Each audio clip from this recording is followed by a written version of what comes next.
يسعد لي مساكم متابعيني وأصدقائي. اليوم جيتكم بفيديو جديد. رح نخلط مع بعض قنينة عطر بحجم 50 ملي رجالية. العطر مؤلف من صنفين. الصنف الأول هو بلو فارمان، والصنف الثاني توم فورد بيتر بنش. طبعا رح نبلش خلط العبوة خطوة بخطوة مع بعض. طبعا أول شي رح ناخد من البلو فارمان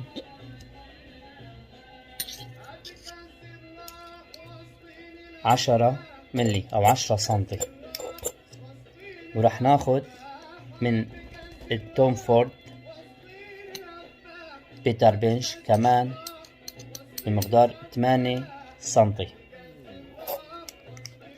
طبعا حطينا نحن 10 سنتي أو 10 جرامات